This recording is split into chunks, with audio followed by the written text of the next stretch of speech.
कोट्यावधींच्या हप्तेबाजीमुळे फेरीवाल्यांवर कारवाई शून्य, आमदार संजय केळकर यांचा आरोप. शहरातील अनेक गृहसंकुले अनधिकृत फेरीवाल्यांमुळे कोंडीत अडकली असून त्यांची सुरक्षा धोक्यात आली आहे. या व्यवसायात कोट्यावधींची हप्तेबाजी होत असल्यानं या फेरीवाल्यांवर कठोर आणि ठोस कारवाई होत नसल्याचा आरोप आमदार संजय केळकर यांनी केलाय.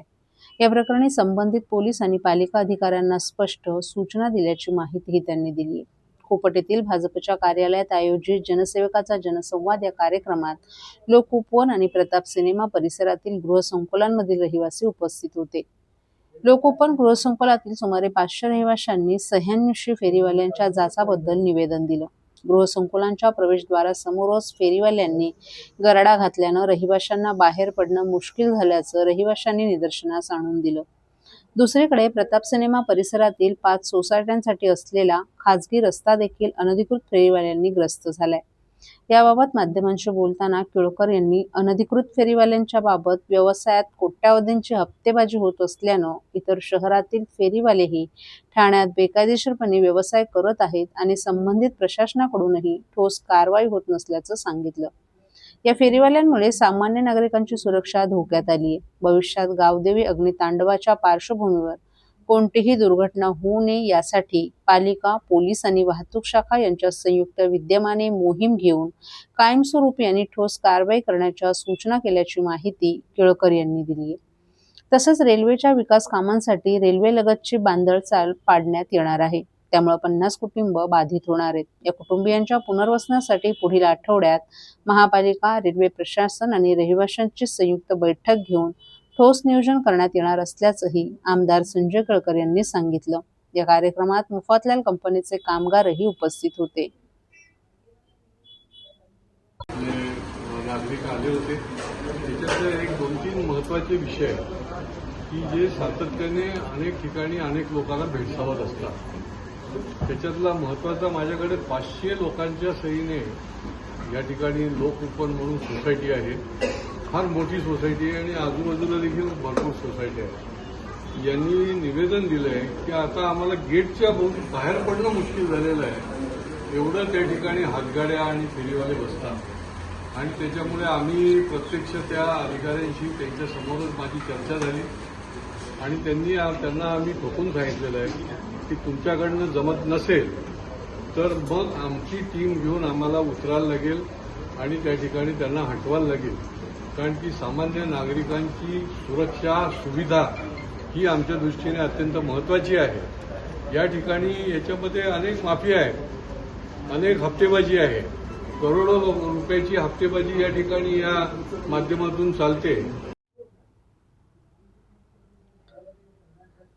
महापौर शर्मिला पिंपळकर यांनी पदाधिकारी आणि अधिकाऱ्यांसमवेत केली गावदेवी भाजी मंडईची पाहणी. गावदेवी भाजी मंडई येथे गुरुवारी लागलेल्या आगीच्या पार्श्वभूमीवर आज महापौर शर्मिला पिंपळकर यांनी भाजी मंडईत पाहणी केली. गावदेवी भाजी मंडई येथे लागलेली आग ही मोठ्या प्रमाणात लागल्यानं नुकसानही बरंच झाले. या ठिकाणच्या गाळेधारकांना 1 जूनपर्यंत पुनर्वसन करण्यात येईल असं सांगितलं होतं. परंतु आज प्रत्यक्ष पाहणी केल्यानंतर कामाचा आवाका हा मोठ्या प्रमाणात असून काम हे तांत्रिकदृष्ट्या करण्याच्या दृष्टिकोनातून आणखीन काही कालावधी लागेल आणि सुस्थितीतील गाळे येथील गाळेधारकांना देण्यात येईल असं महापौर शर्मिला पिंपळकर यांनी नमूद केलं. यावेळी महापौर शर्मिला पिंपळकर यांच्यासह सर्व पदाधिकारी आणि अधिकाऱ्यांनी गावदेवी भाजी मंडईची अंतर्गत पाहणी केली. तसंच पहिल्या मजल्यावर असलेल्या नौपाडा प्रभाग समिती कार्यालयाची देखील पाहणी केली. हे कार्यालय सुस्थितीत करण्याच्या सूचना महापौरांनी दिल्या आहेत. सद्यस्थितीत सर्व डेब्रिज काढण्याचं आणि सर्व स्थापत्य संलग्न काम सुरू आहे. महापालिकेची संपूर्ण यंत्रणा पूर्ण क्षमतेनं साफसफाईचा आणि इतर संलग्न काम करत असून सर्व गाळे सुस्थितीत करण्यासाठी आणखीन काही दिवस लागणार असल्याचं महापौरांनी येथे उपस्थित असलेल्या भाजी विक्रेत्यांशी संवाद साधताना नमूद केलं. गावदेवी भाजी मंडई येथील कामकाज सुरू असताना प्रत्यक्ष पाहणी करून स्थानिक नगरसेवकांनी कामकाजाबाबत मार्गदर्शन करावं असंही महापौरांनी नमूद केलं. या दुर्घटनेत आग विझवताना मृत्युमुखी झालेले अग्निशमन विभागाचे स्थानक अधिकारी सागर शिंदे यांच्या घरी जाऊन त्यांच्या पत्नी आणि कुटुंबियांची त्यांनी भेट घेतली. सागर शिंदे यांच्या पत्नी माधुरी शिंदे आणि आई जयश्री शिंदे यांना महापालिकेच्या सेवेत माध्यमातून देण्यात आलेल्या 10 लाखांच्या अर्थसहाय्याचा धनादेश त्यांना सुपूर्द केला. तसंच सुरक्षारक्षक काळू गाडेकर यांच्या पत्नी पद्मा गाडेकर यांना सोमवारी महापालिकेत धनादेश सुपूर्द करण्यात आलाय. या घटनेत अग्निशमन विभागाचे 3 जवान जखमी झाले. समीर जाधव, सुजित पष्टे आणि प्रशांत मुल्ला या तिघांच्याही घरी जाऊन महापौरांनी त्यांची विचारपूस केली आणि त्यांना 1 लाख रुपयांचा आर्थिक सहाय्यता धनादेश सुपूर्द केला.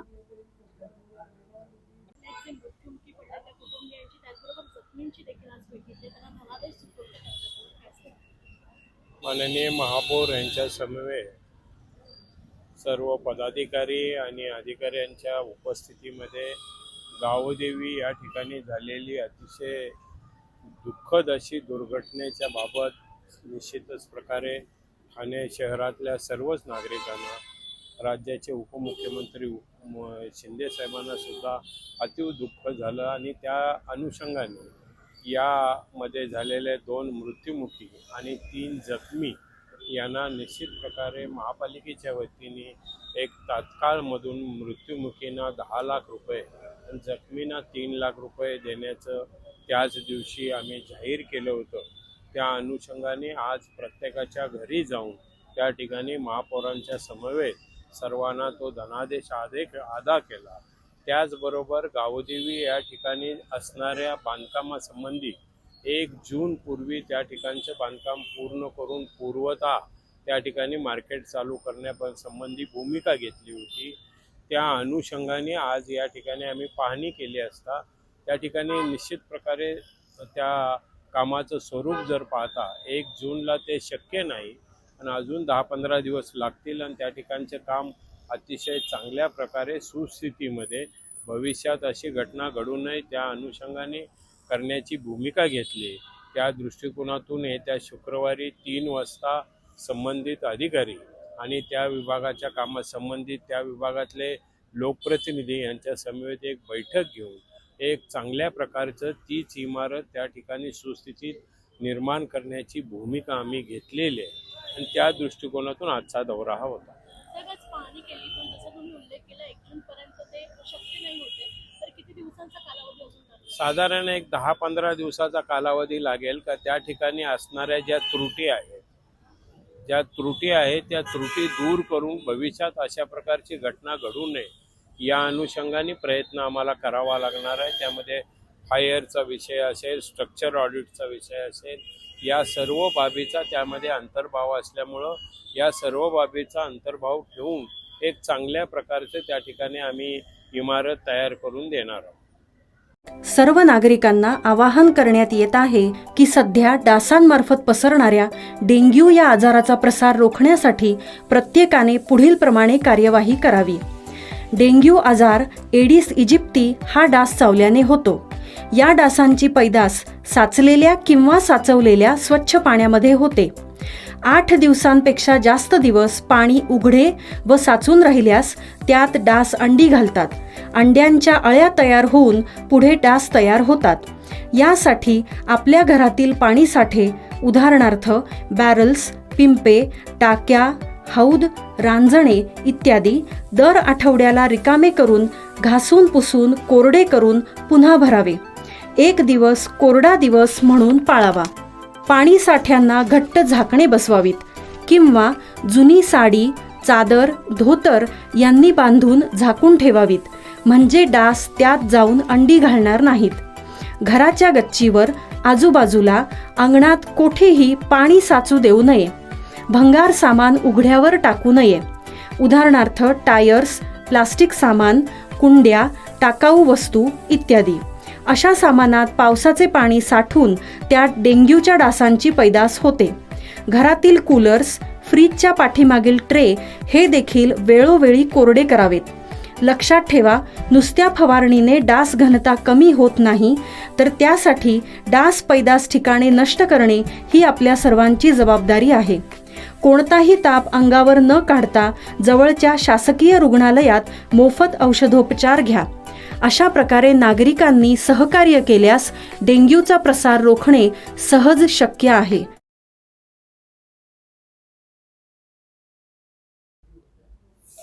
अकाली जन्मलेल्या आणि कमी वजनाच्या बालकांमध्ये अंधत्वाचा धोका निर्माण करणाऱ्या रेटिनोपॅथी ऑफ प्रीमॅच्युरिटी या गंभीर आजाराच्या तपासणी आणि उपचारासाठी ठाणे सिव्हिल रुग्णालयातील बालनेत्र विभागात गेल्या वर्षभरात रुग्णालयात तब्बल 1000 बालकांची आरोपी तपासणी करण्यात आली असून त्यापैकी 10 बालकांवर यशस्वी उपचार करण्यात आले. राज्यात ठाणे जिल्हा प्रथम क्रमांकावर आहे. आरोपी हा आजार प्रामुख्यानं अकाली जन्मलेल्या बाळांमध्ये आढळतो. वेळेत निदान आणि उपचार न झाल्यास कायमस्वरूपी दृष्टीदोष किंवा अंधत्व येऊ शकतं. या पार्श्वभूमीवर ठाणे सिव्हिल रुग्णालयात जिल्हा शल्यचिकित्सक डॉक्टर कैलास पवार, अतिरिक्त जिल्हा शल्यचिकित्सक डॉक्टर धीरज महांगडे यांच्या मार्गदर्शनाखाली बालनेत्र चिकित्सा विभागात कार्यरत असून या ठिकाणी बालकांची नियमित डोळ्यांची तपासणी करण्यात येत असल्याची माहिती नेत्रशल्य चिकित्सक डॉक्टर शुभांगी अंबावडेकर यांनी दिली आहे. राज्य कुटुंब कल्याण कार्यालयाच्या मार्गदर्शक सूचनांनुसार NICU आणि SNCU मध्ये उपचार घेणाऱ्या बालकांची विशेष तपासणी केली जाते. आधुनिक रेटिनल कॅमेराच्या माध्यमातून बाळांच्या डोळ्यांची तपासणी करून आवश्यकतेनुसार तातडीने उपचार केले जात आहेत. या उपक्रमांमुळे अनेक बालकांची दृष्टी वाचवण्यास मदत झाली असून पालकांमध्येही जागरूकता वाढली आहे. यासाठी नेत्रशल्य चिकित्सक डॉक्टर शुभांगी अंबावडेकर, डॉक्टर राहुल गुरव, परिसेविका अस्मिता कदम, शीतल जठार, नीलम निकाळजे, कीर्ती बोराडे आदी अथक परिश्रम घेत आहेत.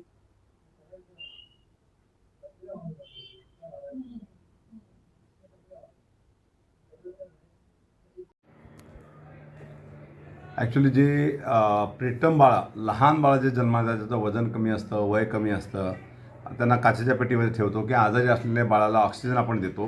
तर हे बाळं ट्रीटमेंटच्या मध्ये असताना किंवा कमी दिवसाचे झालेले असताना, कमी वजनात झालेले असताना यांच्या डोळ्यामध्ये पुढे बऱ्याच मुलांना डोळ्याचा आंधळापणा येतो आणि तो अवॉइड करण्यासाठी एक आजार आहे आपल्याकडे की तो रेटिना ऑफ प्रेमॅच्युरिटी म्हणून असते, रेटिनोपॅथी ऑफ प्रेमॅच्युरिटी. त्यासाठी स्क्रीनिंग करावं लागतं, त्याला स्पेशलिस्ट डॉक्टर लागतो, डोळ्याचा डॉक्टर, त्याला कॅमेरा आणि कॉम्प्युटर वगैरे लागतात. ती फॅसिलिटी आपण इंडोर सिव्हिलला चालू केलेली आहे. आमचे डॉक्टर्स इथले आमचे ऑप्थॅल्मिक सर्जन आहेत, डॉक्टर आंबाडेकर मॅडम, त्या स्वतः बघतात. त्या आतापर्यंत आम्ही 1000 मुलांना इथे स्क्रीन केली.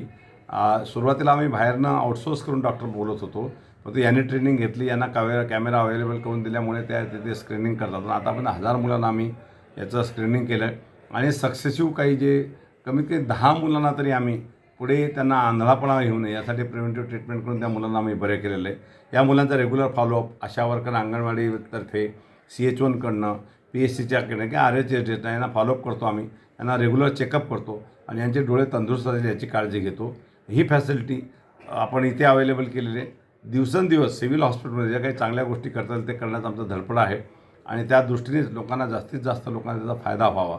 SNCU किंवा NICU जो खूप महागडा, खूप खर्चिक बाब आहे, ते आपल्या जिल्हा रुग्णालयामध्ये आहे, बाकी आपल्या पेरिफेरीला पण आहे.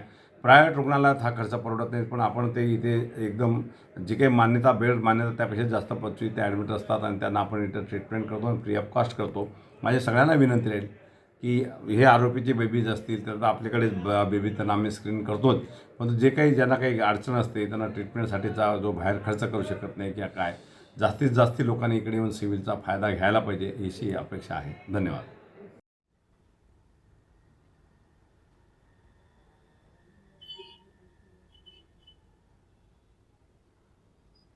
ठाणेकर जेनझींनी दाखवला आक्रोश, बेरोजगारी विरोधात कॉक्रोच आंदोलन.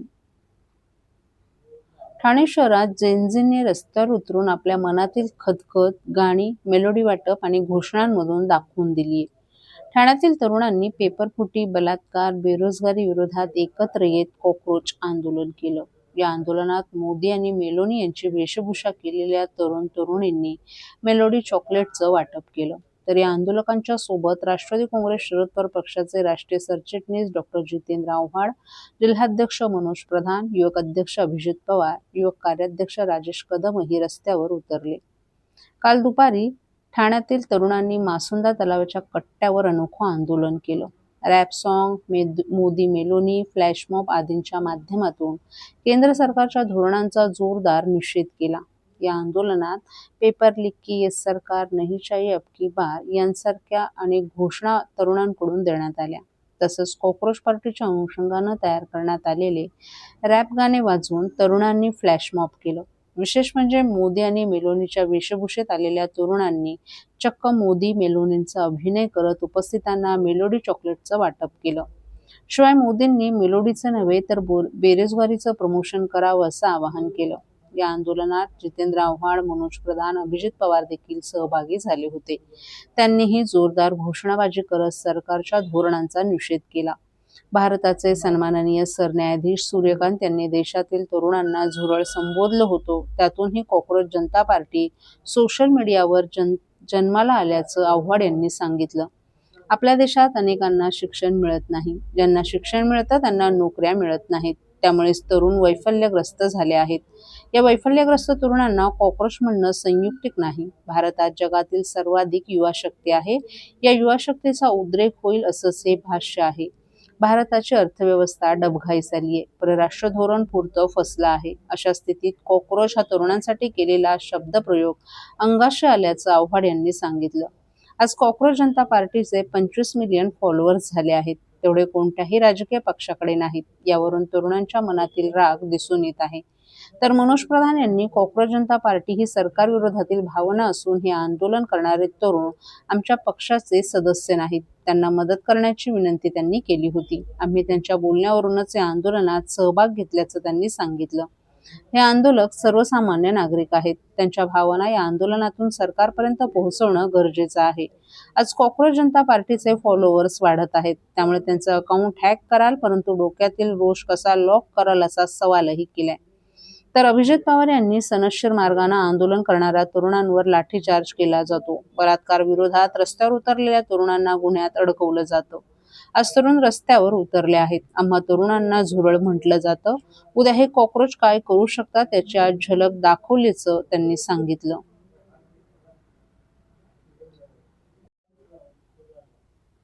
तरुणाईचा जो राग आहे तो उद्रेक या ठिकाणी पाहायला मिळाला. ज्याप्रमाणे चीफ जस्टिस ऑफ इंडियानी कॉक्रोच असा उल्लेख तरुणांचा केला होता. तरुणांचा कुठेतरी बघा, एक मी तुम्हाला सांगतो की